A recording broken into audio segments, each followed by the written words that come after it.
What's up everyone? Welcome back to the channel. Today we're diving into something the mainstream media isn't telling you the full story about, the Taiwan situation. And I'm not talking about history lessons or political theory, I'm talking about what's happening right now, the military movements you're not seeing, and why this could affect your life more than you think. So let's get into it. Let me start with what's actually going on this week. In the past few months, China has been conducting what they call military exercises around Taiwan. But here's what they're not telling you. These aren't normal drills. We're talking about dozens of warships, hundreds of aircraft, complete encirclement of the island. They're practicing a blockade. They're practicing an invasion. Just recently, the Chinese military simulated strikes on Taiwanese ports and airports. They're rehearsing how to cut Taiwan off from the rest of the world, and they're doing it more frequently than ever before. Meanwhile, the United States just approved another massive arms sale to Taiwan, billions of dollars in weapons. Fighter jets, missile systems, naval mines. This isn't defensive posturing anymore. Both sides are preparing for something, and here's the kicker. US military officials are holding secret meetings with Taiwanese defense leaders. These aren't publicized, these aren't official diplomatic channels. This is happening in the shadows because both sides know how serious this is getting. Now you might be thinking, why should I care about a small island thousands of miles away? Here's why this affects you directly. Taiwan produces over 90% of the world's most advanced semiconductor chips. Every phone, every computer, every car with modern technology, it all depends on chips made in Taiwan, specifically made by one company called TSMC. If China takes Taiwan, they control this technology. If there's a war over Taiwan, chip production stops, your phone costs double, your car sits in a factory unfinished, the entire global economy crashes. We're not talking about a regional conflict. We're talking about World War III potential. The US has essentially promised to defend Taiwan. Japan has military bases nearby. Australia is involved. South Korea is involved. This would be the biggest military confrontation since World War II, and China knows this, which is why the question isn't if they want Taiwan, it's when they think they can actually take it. Here's what US intelligence is saying behind closed doors, and this isn't widely reported. Multiple military analysts believe China is setting a timeline for 2027 to 2030.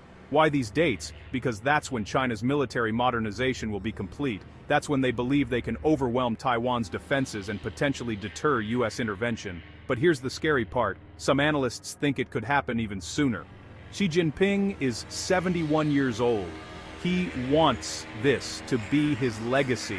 He's purged military leaders who weren't aggressive enough.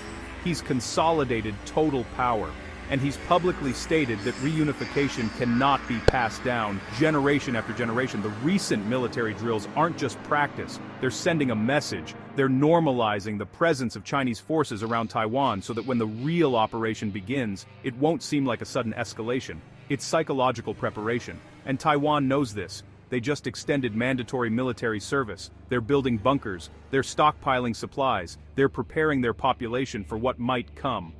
Now, let's talk about America's position, because it's more complicated than you think. Officially, the US has a policy called strategic ambiguity. They won't say clearly whether they defend Taiwan or not. The idea is to keep everyone guessing. But, unofficially, President Biden has said 4 times that the US would defend Taiwan militarily. His staff keeps walking it back, but he keeps saying it. That's not an accident. Here's the problem though, multiple war game simulations run by the Pentagon show the US loses in a Taiwan scenario. China has more ships, more missiles, and they're fighting right next to their coast while US forces have to travel thousands of miles.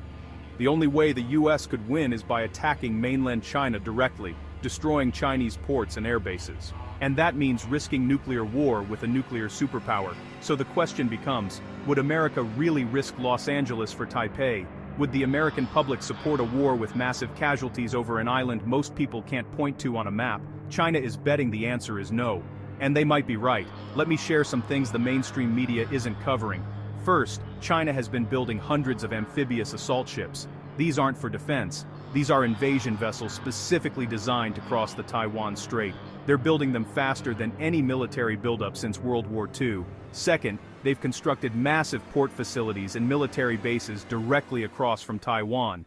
Satellite images show fields of missiles aimed at the island. They're not hiding this. they want Taiwan to see it. Third, there's been a massive increase in cyber attacks on Taiwanese infrastructure, power grids, water systems, communications. This is reconnaissance. They're mapping out what to hit first. Fourth, China has been hoarding food, oil, and medical supplies at unprecedented levels. Why? Because they know international sanctions would come if they invade. They're preparing to be cut off from the world economy. And here's the most disturbing part. They've been running propaganda campaigns inside China, preparing the population for war. State media constantly shows reunification content. Military recruitment is up. They're creating national consensus for what's coming. The signs are all there. The question is whether anyone is paying attention. Let's talk about what actually happens if this goes hot. Day 1, Chinese missiles hit every military installation in Taiwan. Airfields destroyed, naval bases obliterated, communications severed. This happens in hours. Taiwan's military tries to hold out, but they're outnumbered 5-1. The question becomes, do US forces intervene immediately or wait? If the US engages, we're talking about naval battles in the Pacific, air combat over the strait, potential strikes on mainland China. Japan gets pulled in because US bases there would be used. It escalates fast. Global shipping stops.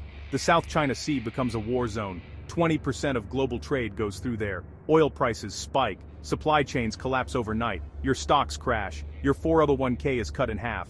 Gas is $7 a gallon. Products disappear from shelves. And that's if it stays conventional. If nuclear weapons enter the equation, we're talking about human extinction scenarios. This isn't fear-mongering. This is what military planners are actively preparing for right now. Now here's the other side.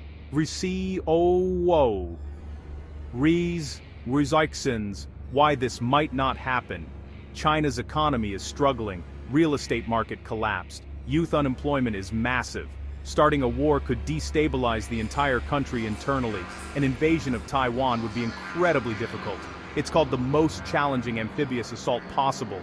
The beaches are limited. The terrain is defensive. Taiwan has been preparing for this for 70 years. The economic cost would be catastrophic for China too. They'd be sanctioned by the entire Western world, cut off from technology, from markets, from resources. And Xi Jinping, for all his rhetoric, is actually quite risk-averse. He's a political survivor. Gambling everything on Taiwan might not be his style, so there are reasons to think cooler heads might prevail, but the trajectory isn't encouraging. So where does this leave us? The Taiwan situation is the most dangerous geopolitical flashpoint in the world right now. More dangerous than Ukraine, more dangerous than the Middle East, because this one involves the two most powerful militaries on Earth, the world's most important technology, and the potential for nuclear confrontation. Is war inevitable? No. Is it possible? Absolutely. Is it getting more likely? The evidence suggests yes. My advice? Pay attention. This isn't going away. And when it happens, if it happens, it won't be a surprise to people who are watching. What do you think? Are we headed toward war over Taiwan, or will diplomacy win out? Let me know in the comments. If you found this valuable, smash that like button and subscribe for more content the mainstream media won't cover. I'll see you in the next one.